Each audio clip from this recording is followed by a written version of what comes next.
Cette semaine, à Église en sortie, on parle de la Société des missionnaires d'Afrique avec le père Gilles Barrette. On vous présente la chronique des actualités de la rue avec l'abbé Claude Paradis. Et on parle du 150e des missionnaires de Notre-Dame d'Afrique avec sœur Rita Toutan.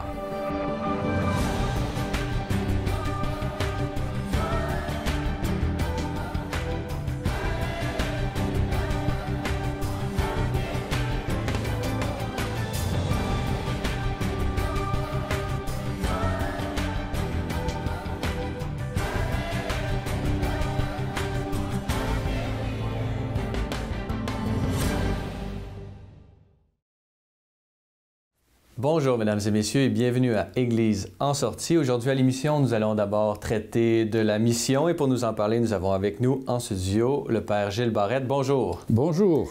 Père Gilles Barrette, vous êtes un père blanc, comme on dit dans le langage usuel.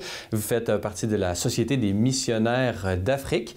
Alors, justement, c'est sur cette congrégation ou cet ordre qui est la vôtre que nous allons discuter aujourd'hui, puisque vous fêtez votre 150e anniversaire d'existence. Alors, pouvez-vous d'abord nous présenter un peu qu'est-ce que c'est que la Société des missionnaires d'Afrique?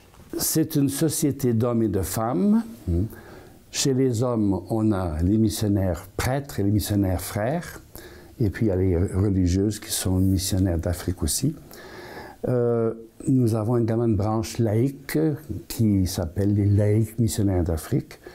Tout ça, c'était à l'origine parce qu'il y avait une situation de famine en Algérie, qui était un département français à l'époque. Et Alger a été nommé Monseigneur Lavigerie comme évêque, qui avait fait 4 ans déjà à Nancy et puis d'autres activités auparavant. Alors, il avait besoin d'un personnel pour rencontrer le phénomène de la famine, avec les épidémies qui s'en sont suivies. On est autour de quelle année environ? 1868-69. 68, nous avons été fondés les hommes, 69, les religieuses. Il a fait appel à la communauté catholique de donner un coup de main, mais il n'y a pas eu beaucoup de réponses. D'autant plus que le gouverneur français avait dit à la Vigerie, ne vous occupez pas des musulmans, parce que c'était un département français en Algérie qui était plein de musulmans. La Vigerie avait répondu, la Vigerie c'est le nom du fondateur, je ne peux pas ne pas les aimer comme un père aime ses enfants. Et comme il n'y avait pas de réponse de la part de la communauté catholique locale pour s'occuper de ceux qui étaient dans la famine et avec des maladies, il a fait appel à d'autres Européens et Européennes pour venir donner un coup de main. Et se sont présentés des grands séminaristes, puis quelques jeunes, puis ensuite des futures religieuses, pour donner un coup de main. Et tout a commencé donc en Algérie, dans les années 1868 pour nous et 1869 pour les sœurs missionnaires de Notre-Dame d'Afrique, pour rencontrer les musulmans et rencontrer ce phénomène d'aide à ceux qui étaient malades et ceux qui étaient dans la famille. Donc, vous avez été fondé en Algérie et de là, vous êtes vraiment répandu un peu partout et surtout en Afrique, puisque c'est les missionnaires d'Afrique. Quel pays, pouvez-vous nous dresser un portrait là, de l'expansion de cette société des missionnaires? Ça a été assez long avant qu'on puisse vraiment traverser le Sahara pour en arriver en Afrique noire.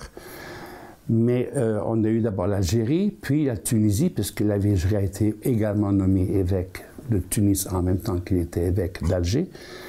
Et il a essayé d'envoyer ce qu'on appelait une caravane, un groupe de 3 personnes, 3 pères et un frère.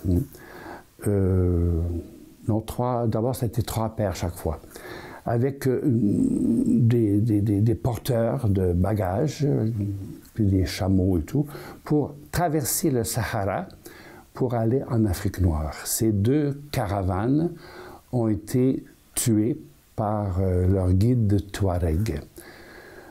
Alors ça a retardé l'entrée en Afrique noire et on a quand même réussi par d'autres voies maritimes et piétonnières, j'allais dire, ou chamelières, à entrer par l'Afrique de l'Ouest, ensuite par du côté de l'océan Indien en Afrique de l'Est. Vous, personnellement, dans quel pays est-ce que vous vous êtes rendu? Moi, j'étais envoyé au Burkina Faso. C'était au Volta quand je suis arrivé, puis c'est devenu, après la Révolution, le Burkina Faso. J'y ai travaillé pendant 15 ans, très heureux, dans la formation en paroisse d'abord, puis dans la formation des hommes et des femmes catéchistes. Quelle est l'histoire de l'arrivée au Québec, puisque vous l'avez mentionné, ça a été fondé en France, dans une Algérie française plutôt, pardon. Et comment est-ce que c'est arrivé au Québec? Alors, dès le temps du fondateur, la Vigerie, il a estimé bon, il voyait, c'est comme s'il pressentait qu'il y aurait des problèmes pour les congrégations religieuses en France. D'ailleurs, il y a eu les lois de 1902 puis 1905. Alors, il s'est dit, je vais trouver un point de chute éventuel pour la Société des missionnaires d'Afrique en dehors de la France, au cas où. Il a donc envoyé 2 confrères, je crois que c'est 2, à Montréal, puis à Québec, pour parler de l'œuvre qui se lançait. Et ramasser des bienfaiteurs, ramasser de l'argent pour soutenir cette mission nouvelle. Alors, les Pères Blancs sont venus, quelques-uns sont entrés chez les Pères Blancs, et le premier Père Blanc qui est entré chez nous, de l'île Perrault, il est devenu évêque en Ouganda, puis, avant d'être évêque, il avait été fondateur des Pères Blancs officiellement au Québec, à Québec. À Montréal, l'évêque avait trop de congrégations qui venaient là. Bon. Donc, on a commencé à Québec en 1901. 1903, je crois, pour les Sœurs Blanches. Et chacun de ces pères et frères se sont rendus quelque part en Afrique pour aider. Pouvez-vous nous dire quel type de mission que vous faites sur le terrain? Est-ce que c'est des écoles? Est-ce que c'est des soupes populaires? Là? Comment est-ce que votre ministère sur le terrain? La mission, c'était annoncer Jésus-Christ, en même temps que de travailler à la libération des esclaves. Aujourd'hui, dans un langage un peu différent, parce qu'on ne peut pas dire missionnaire quand on est en milieu musulman, on ne peut pas dire père blanc quand on est en Afrique du Sud à cause de l'apartheid qui survit encore. Je dirais que l'évangélisation pour nous, c'est devenu donner à chaque homme et à chaque femme d'avancer le plus loin possible dans sa pleine humanisation, comme saint Paul invite à avoir la stature du Christ. Donc, c'est notre travail. Comment on va le faire? Les écoles, les hôpitaux, la recherche d'éradication de maladies qui étaient courantes à l'époque, en Afrique de l'Ouest comme en Afrique de l'Est. Toutes les questions qu'on appelle maintenant de justice, toutes les questions qu'on appelle de développement, on s'est lancé là-dedans en même temps qu'on annonçait Jésus-Christ, mais avec une méthode, donnons-nous des aides locaux dans leur langue, parce que nous, on apprenait les langues. La Vigerie nous obligeait, au bout de 6 mois en communauté, de parler uniquement la langue du pays où on était arrivé. Donc, dès qu'on arrive, on est mis dans une langue à apprendre et on va fonctionner dans cette langue-là. Parfois, on a 1, 2, 3, 4 langues à apprendre. Ça dépend des nominations, des expulsions et tout. De se donner des aides qu'on appelle des catéchistes. Donc, les catéchistes dans ces coins-là étaient conçus comme ceux qui traduisent en langue locale africaine ce que les pères ou les sœurs ou les frères disent en français ou en anglais du côté britannique, des pays britanniques. Alors nous, c'était plutôt des formations de catéchistes pour qu'ils puissent donner la bonne nouvelle aux gens dans les villages, dans leur propre langue. Donc ça, c'est grâce à ces catéchistes, par exemple, qu'en 1967, lorsque le gouvernement de Sékou Touré en Guinée a chassé tous les missionnaires, ce sont les catéchistes, grâce aux formations qu'ils avaient reçues, qui ont tenu l'Église jusqu'à ce que, enfin arrivent les premiers prêtres et puis qu'elle prenne sa stature actuelle. Vous avez donc suivi un peu l'intuition des premiers missionnaires qui voulaient vraiment créer ou faire le plus vite possible un clergé autochtone, puisque c'est la meilleure façon. On n'est pas là pour faire la colonisation, on est vraiment là pour annoncer une bonne nouvelle qui doit être assimilée et assumée par le peuple sur place. Aujourd'hui, vous nous avez décrit un peu tous les pays où est-ce que vous êtes allés. À quoi ressemble la congrégation de la Société missionnaire d'Afrique aujourd'hui? Quels sont vos espoirs, là? Ou bien c'est espoir pour le Canada, eh bien, on n'est pas à l'abri de ce que vivent toutes les congrégations, le vieillissement du personnel, peu de jeunes qui s'engagent ou pas de jeunes du tout dans nos congrégations. On a la chance d'avoir pu, comme, entre autres, comme Canadiens, mais aussi des gens originels d'autres pays, parce qu'on vit dans des communautés internationales, localement en Afrique. Alors, on a formé, on a travaillé à l'animation vocationnelle en Afrique, en Inde, au Brésil, aux Philippines et tout. Et ça continue. Il y a des confrères canadiens qui ont contribué à ça. D'autres ont été des formateurs de ceux qui arrivaient au niveau du noviciat ou de la théologie. C'est bien qu'on continue, les Canadiens continuent actuellement à ce service parce que les vocations maintenant nous viennent surtout des pays d'Afrique et puis des unités en Inde et aux Philippines, au Brésil, au Mexique et tout. Très bien. Alors, Père Gilles Barrette, je rappelle que vous êtes prêtre de la Société missionnaire d'Afrique et vous avez œuvré pendant une grande partie de votre vie justement en Afrique et notamment au Burkina Faso. Alors, Père Gilles Barrette, merci beaucoup de nous avoir accordé cette entrevue aujourd'hui. Ça m'a fait plaisir. Bonne journée.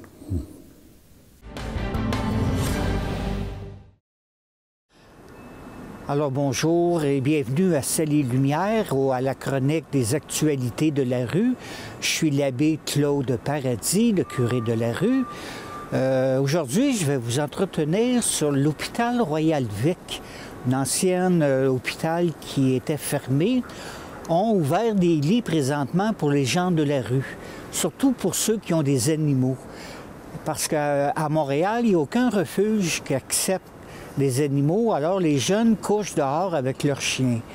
Et là, tout à coup, l'hôpital décide de réouvrir l'hôpital et d'offrir une chambre à tous ces gens qui sont dans la rue avec leurs chiens. Alors, ils ont très bien aménagé ça. Chaque jeune a sa propre chambre, sa salle de bain, sa douche, son lit, et on a installé des tapis avec une cage pour les chiens. Alors, les chiens passent la nuit ou la journée avec son maître dans cette chambre. Alors, c'est tout récent. Alors, je trouve que c'est une très, très belle initiative de l'hôpital, du gouvernement, d'avoir ouvert ça pour contrer les grands froids que nous avons eus. Une autre chose que je m'occupe beaucoup aussi, je travaille en lien avec les forces de l'armée canadienne pour répertorier les anciens combattants qui sont à la rue. Il y en a énormément, une problématique en santé mentale due au traumatisme qu'ils ont vécu durant les événements de la guerre ou autres.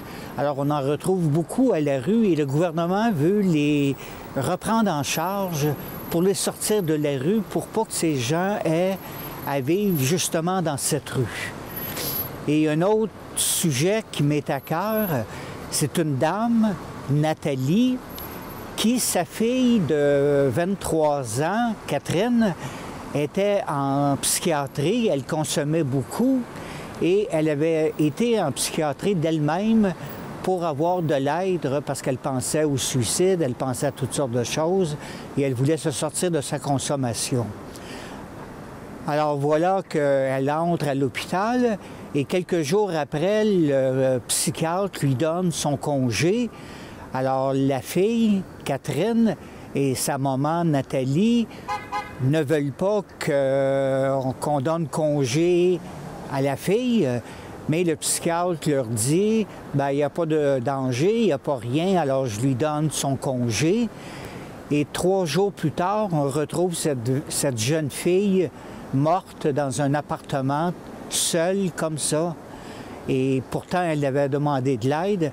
Alors, je travaille beaucoup au niveau de la santé mentale. C'est énorme cette année, les gens qu'on peut retrouver dans cette rue, dans ces édifices qui sont insalubres, les gens couchent où ce qu'ils peuvent, comme ils le peuvent, et beaucoup d'entre eux ont une problématique en santé mentale. Alors, c'est eux qu'il faut sortir de la rue en premier.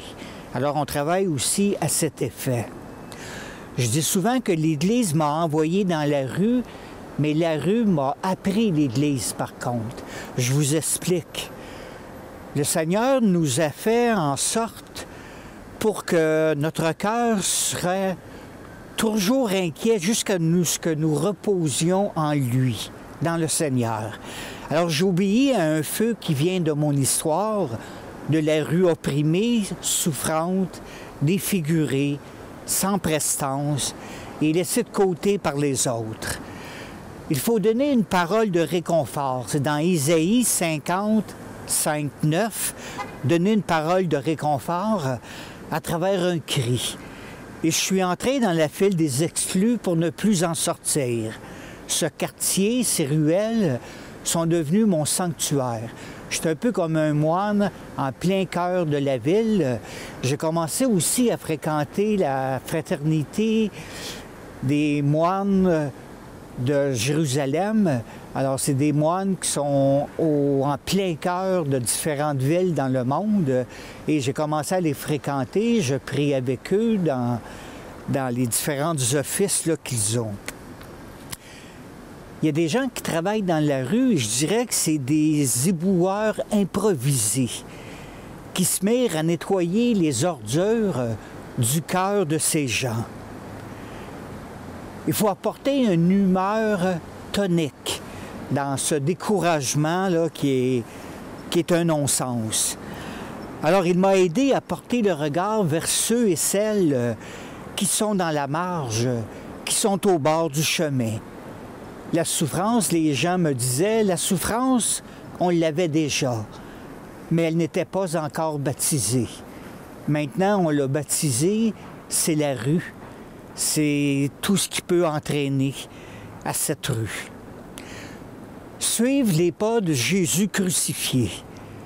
J'ai célébré plusieurs fois l'Eucharistie au bout de la table, dans la saleté, dans les mauvaises odeurs, les disputes, ou les tirs d'armes à feu. Et j'ai découvert cette présence qui était le Christ dans les moments de silence. Il ne s'agit pas nécessairement de prier à genoux, mais de faire la vaisselle ou de laver les toilettes en priant. Il y a quelque chose qui me réveille et me fait me lever la nuit. La transfiguration du défiguré, du Christ. Dans les plaies se trouve notre guérison. Partagez le rien qu'ils ont et surtout, partagez ce qu'ils sont. Comme je vous disais, l'Église m'a envoyé dans la rue et la rue m'a appris l'Église. Je ne roule pas en mon compte, mais au service de l'Église, là où on vit. Dieu pourra alors être sollicité de toutes sortes de façons. Et la plus grande cause de violence, c'est l'amour manqué. Le rendez-vous avec l'Évangile passe parfois par un bar la nuit, par un pub. J'ai un pied dans l'institution et un pied dehors. Un pied dans l'Église et un pied dans la rue, mais j'ai vraiment un pied dans l'Église parce que je fais ça pas pour quelque chose, mais je fais ça pour quelqu'un, je fais ça pour une personne qu'on appelle le Christ. Alors c'est pour ça que je fais mon ministère dans la rue. Le discernement, c'est chercher dans la personne humaine ce qui est beau et grand et trouver le moment pour lui dire. La plus grande souffrance, c'est de n'être aimé par personne, que nous soyons riches ou que nous soyons pauvres. Et je vous bénis en cette journée et je vous souhaite de passer une agréable semaine à vous tous.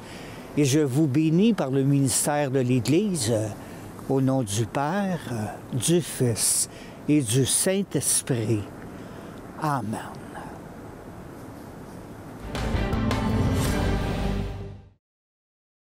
Dans cette troisième partie d'émission, nous allons poursuivre sur ce thème de la mission et pour nous en parler, nous avons avec nous en studio Sœur Rita Toutan. Bonjour. Bonjour.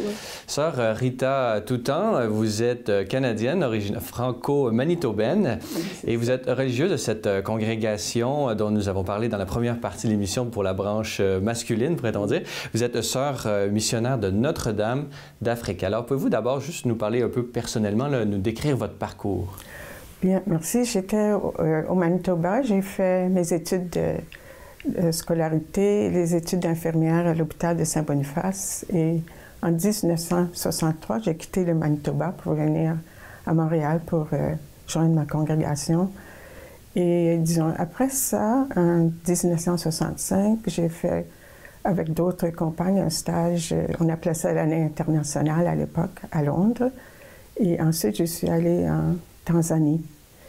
Et à la fin, parce que j'ai vécu 35 ans en Afrique, j'ai aussi participé pour promouvoir un programme de mutuelle de santé à Dar es Salaam, en collaboration avec l'Allemagne et la Suisse et d'autres pays là, qui implantaient un système d'assurance santé. Donc, vous avez passé plus de 35 ans en Afrique, en Tanzanie. Vous êtes de retour au Canada. Là. Comment ça se passe? Depuis combien de temps vous êtes revenu? Oui, je suis de retour au Canada depuis 2012 et ça se passe très bien. J'ai des activités ici où j'ai l'impression vraiment de faire quelque chose pour la justice, pour l'Afrique. Et je participe à des groupes pour la justice et entre autres pour le RRSE. Et on voit pour les investissements responsables et aussi pour les causes de beaucoup de problèmes en Afrique. Par exemple, les minières canadiennes. Alors, on essaie de ce côté ici aussi, avec d'autres, d'avoir des meilleures pratiques pour la justice. On fait ce qu'on peut, évidemment, mais on n'est pas seul. L'Église est très engagée dans ce domaine. Oui, le développement est fait. Je pense qu'il y a une grande campagne dans ces années-ci. Oui. Cette année, comme je l'ai dit dans cette émission, vous fêtez votre 150e anniversaire. Alors, pouvez-vous simplement peut-être nous décrire un peu cette histoire là, qui est un peu distincte des missionnaires d'Afrique, la branche masculine, mais vous partagez un même fondateur. Pouvez-vous nous parler un peu de votre spécificité? Oui, merci. Ça va être vraiment un survol. Alors, notre congrégation a été fondée à Alger aussi en 1869. Et après quelques années, c'était l'appel du fondateur. L'idée du fondateur, c'est qu'il y avait au moins 5 fléaux qui sévissaient en Algérie à cette époque. La famine, sécheresse, le choléra et le typhus. Alors, il y avait beaucoup de personnes démunies et d'orphelins. Alors, le fondateur pensait, et avec raison évidemment, que c'était bien d'avoir le soutien des femmes pour prendre soin des orphelins, mais aussi pour avoir une action sociale plus présente, aller où les pères ne pouvaient pas aller dans la société, être femme auprès des femmes. Pour les premières sœurs du Canada, ils faisaient des tournées missionnaires. Les premiers pères sont venus vers 1884 au Canada. Et voilà que notre première sœur canadienne, Adélaïde Morin, qui était du village de Saint-Norbert d'Arthabasca, dans le diocèse de Nicolette, a eu connaissance de cette œuvre qui était, puis ça lui a touché le cœur. Puis elle a écrit à Alger, si j'aimerais me rendre à Alger pour entrer dans la congrégation. Elle reçut une réponse, attendez au moins une année, et puis après ça, ça serait bien. Puis après une année, elle prend le bateau, elle se rend directement à Alger. Alors de là, ça a été une confirmation pour le fondateur aussi qu'il y aurait du personnel. Alors, vous êtes des religieuses de Notre-Dame d'Afrique. Alors, pouvez-vous nous parler un peu du rayonnement de votre congrégation en Afrique? Quel pays Alors, vous étiez? oui, je dirais pour les pays, c'est le même que les Pères Blancs. En ce moment, nous sommes encore dans 14 pays, mais je dirais que les débuts ont été que c'était chaque religieuse qui commençait devait être capable de fonctionner dans les services de santé, de puériculture et aussi de pastoral pour enseigner. Elle devait être capable de tout faire, disons. Aujourd'hui, vous fêtez votre 150e anniversaire. J'imagine que c'est le temps des bilans et des espoirs, là, ce que vous voyez pour le futur. Pouvez-vous nous décrire un peu qu'est-ce qui s'en vient peut-être pour cette année 2019, 150 ans? Comment est-ce que vous allez fêter tout ça? Oui, alors d'abord, nous avons eu 3 années de préparation interne, vraiment pour se remémorer tous les événements et aussi pour rendre grâce de tout ce qui est arrivé et de se préparer pour cette année jubilaire. Alors, c'est un peu un mouvement de gratitude pour le passé et de passion pour ce qui se passe dans notre monde et d'espérance pour l'avenir. Et nos 2 sociétés on est ensemble pour toute cette préparation de l'année jubilaire. Alors, ce qui nous frappe vraiment, là, c'est de voir à quel point nous avons pu évoluer dans notre société, dans nos sociétés missionnaires. Et nous voulons, surtout pour l'année jubilaire,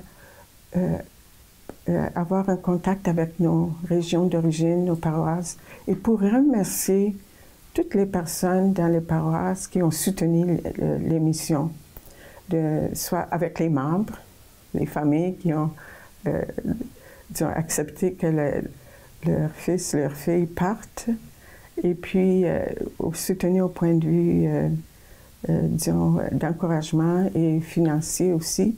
Alors, pour ceux qui veulent en apprendre davantage sur votre congrégation ou voudraient se tenir au courant des événements qui vont arriver cette année, où est-ce qu'on peut obtenir toutes ces informations? Nous avons un site web, c'est Msola Africa. Puis vous pouvez même juste mettre le nom de notre congrégation sur Google, vous allez arriver tout de suite au site web, ça va être décrit là. Et puis aussi en prenant contact avec nous là, mais c'est une façon très facile de voir le site. Très bien, on va suivre toutes ces belles informations sur ce site Internet dont l'adresse apparaît en ce moment même au bas de l'écran. Alors, Sœur Rita Toutan, je rappelle que vous êtes religieuse de cette congrégation des missionnaires de Notre-Dame d'Afrique et vous avez œuvré pendant 35 ans en Tanzanie. Alors, merci beaucoup de nous avoir accordé cette entrevue aujourd'hui. Merci beaucoup. C'était mon plaisir. Merci. Voilà, c'est tout pour aujourd'hui. N'hésitez pas, si vous avez des questions ou commentaires, vous pouvez m'écrire à l'adresse qui apparaît à l'écran. Revenez-nous la semaine prochaine pour un autre épisode d'Église en sortie.